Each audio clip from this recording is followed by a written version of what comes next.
with candidate for state senate in District 5, Roger Solum, today.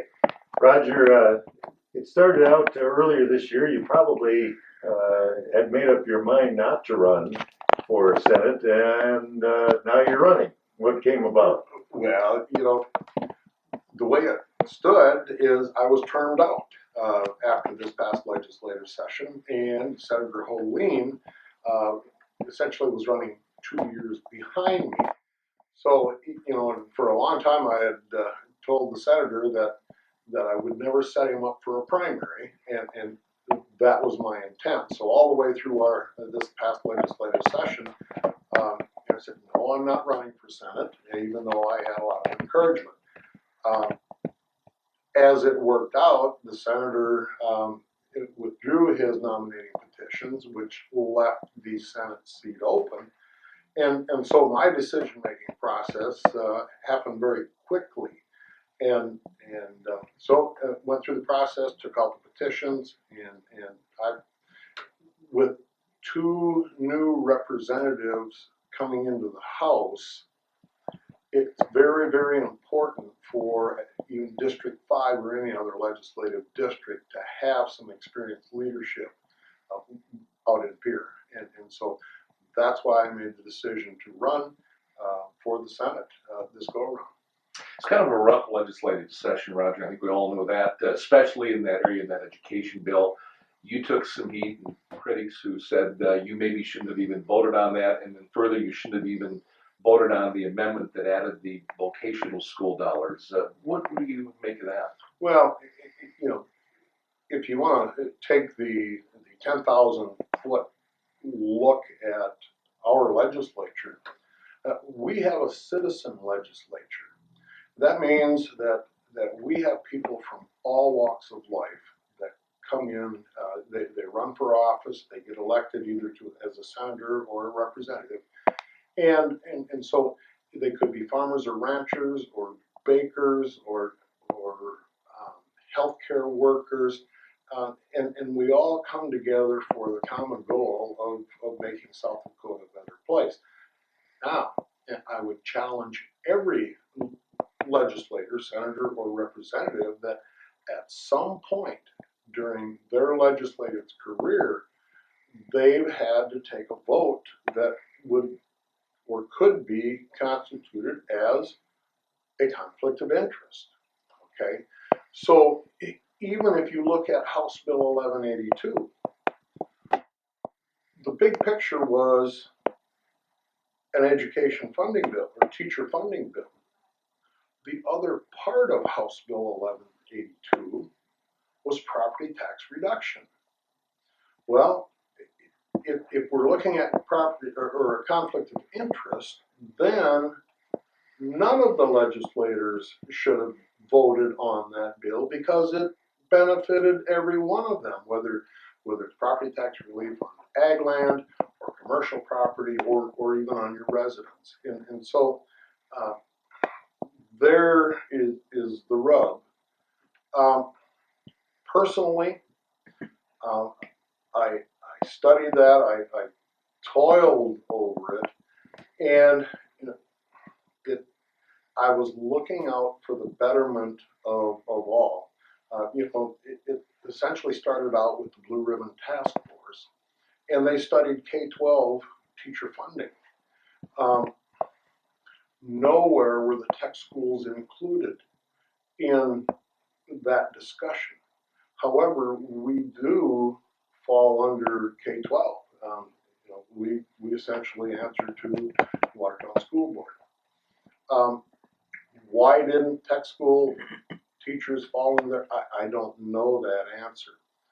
It was really brought to light on the very first day of this legislative session that we had a reception after session, and I happened to meet up with one of the tech presidents, and he was hanging his head, and I turned and looked at him, and I said, "What's the matter?" He said, "I found out I'm losing one of my senior instructors." And I didn't ask the question why. I asked the question how much. And he knew exactly where I was going with that. And when I asked the question, how much, he said, $25 to $27,000. You know, and from the first day of session, that bothered me. You know, and then I look at where, in my background, being employed at Lake Area Tech, and how many good instructors we've lost back to industry. And so I thought, well, if we're going to talk about teacher pay, we need to be all inclusive. And so that started early on, long before House Bill 1182 was even written. That started the conversation. Number one, why the tech schools and the teacher salaries were not included, but how could we include dollars for tech school instructors? Now, the way the bill was written, it isn't designed to be an across-the-board increase for every tech school teacher in South Dakota, just designated ones. Will you personally get a raise from that amendment? No, and I've gone public. I've said I personally can never see any of that 3% money. And so and I don't know, contracts haven't been issued yet, so I don't even know if I'll get a contract. I'm assuming I will, but I would hopefully fall under what they consider policy pay increases, and that's the normal school policy, whatever the administration of in my case Lake Area would have to come up with for pay raises for their instructors.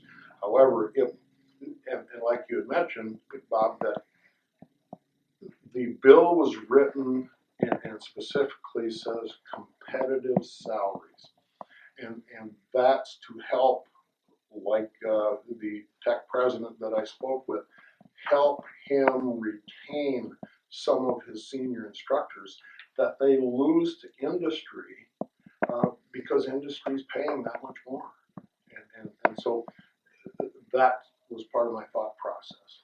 Roger, can you talk about the last legislative session? Because it seemed like at times when we hit the cracker barrels, and even when it's come out up here, that it kind of lost some of its civility at times, and it really got on the rough edge side of things. What's your take on that, and what are you going to bring back next year? Well, I hope we as a group could bring back a considerable amount of civility, as you say that. There were some very unique personalities, if I could use that word, unique personalities involved during this last legislative session. And unfortunately, they fell on the opposite sides of these issues. And so what you saw a lot during the last session was a personality conflict, and generally speaking, we respect each other's legislative differences, and you work through those issues, and we have to get up the next day and probably work with those legislators who yesterday we were on opposite sides. Today we need to be on the same side and work through an issue. We heard from people who were opposed to the half-cent sales tax increase that there was another better plan out there they could have supported. What did you hear about the plan, and how come you decided to go with the half-cent instead? Well, we always heard from the first day that House Bill 1182 went to press and actually was distributed amongst the legislators that there was an alternative plan. Never seen that alternative plan in writing. There was a lot of rhetoric, a lot of discussion about the alternative plan. A number of people said we could do this in-house, that we could find the money to fund that. I might agree with that. However, it wasn't sustainable. And we had an interesting little briefing from our appropriations folks, and they did go out and find enough money to fund teacher pay for the next year. However, the place they found it was in all of the departments' increases from last year, whether it was a 2% increase, 3% increase. They went down the entire list and took every one of those increases from last year and came up with some $80 million. So in essence, the teachers would have gotten a raise, but none of the state employees would have instead. That's very true. Or, any funding for any of the other agencies, whether it be Health and Human Services or a number of the programs that have been we've supported over the years, none of those programs would probably have had an increase. I hear that we took care of the half cent this year for the teachers, but there may be the rest of that penny on the table next year. Do you think that's the case? If you could go to any state department, and obviously they'd like some additional revenue. I haven't heard the other half penny being on the table next year from anything officially. Do know that based on local news over the last week or so, if you look at our prison system, our correctional Department of Corrections, understaffed, possibly underpaid, and so we may need to take a look at that. Health and Human Services, the governor has a proposed Medicaid proposal that will get tossed out here and for us to consider. So, there are a number of places for additional revenue. I would think at this point in time, and me being a conservative, I would lean against that unless there's proof that it would benefit our economy. So 8 years now, you've been in the House of Representatives. What's a couple of the things that you really feel good about that you've accomplished or helped accomplish in those 8 years? Oh boy, I could go back through the bill list.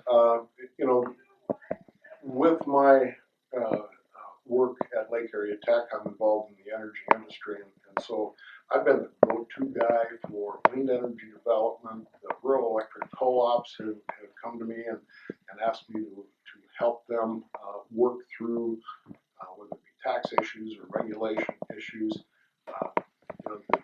The wine bill was one of my biggest and most recent.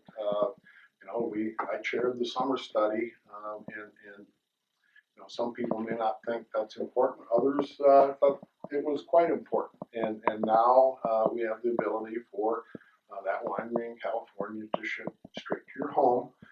And part of that was, rather than run over, have it shipped to your friend in Minnesota or Nebraska and run over there. South Dakota didn't have advantage of the tax revenue.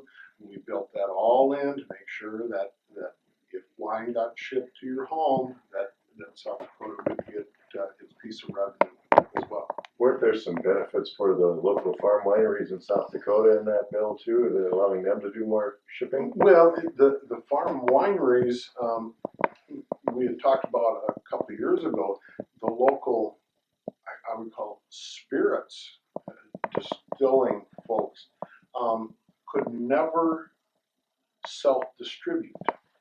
And so, yes, we have a group of gentlemen here in Watertown that they have a still, and they're doing it legally, of course, and producing a product, and they came to me and asked for some assistance and to allow them to distribute up to a certain quantity, to allow them to self-distribute their product and essentially get their product out of their shop onto the store shelf and generate some revenue. And that way one of the larger wholesalers then could pick their product up. They've already have a demonstrated track record.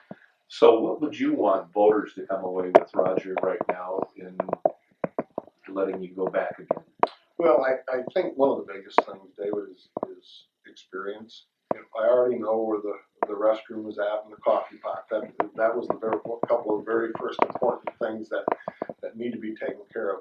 The first couple of years in a legislative session, it's like the old adage, drinking water out of a fire hose. But after that, you start learning the process. most importantly, you start learning the people that you have to work with, not only the lobbyists, but the folks in state government. Know who the go-to people are. So if you need things done in state government, you know exactly the person that can go get that done. That's what experience brings to our district, and I think that'd be hugely important for District 5 to have at least one experienced legislator back in Pier. Okay, thank you, Roger.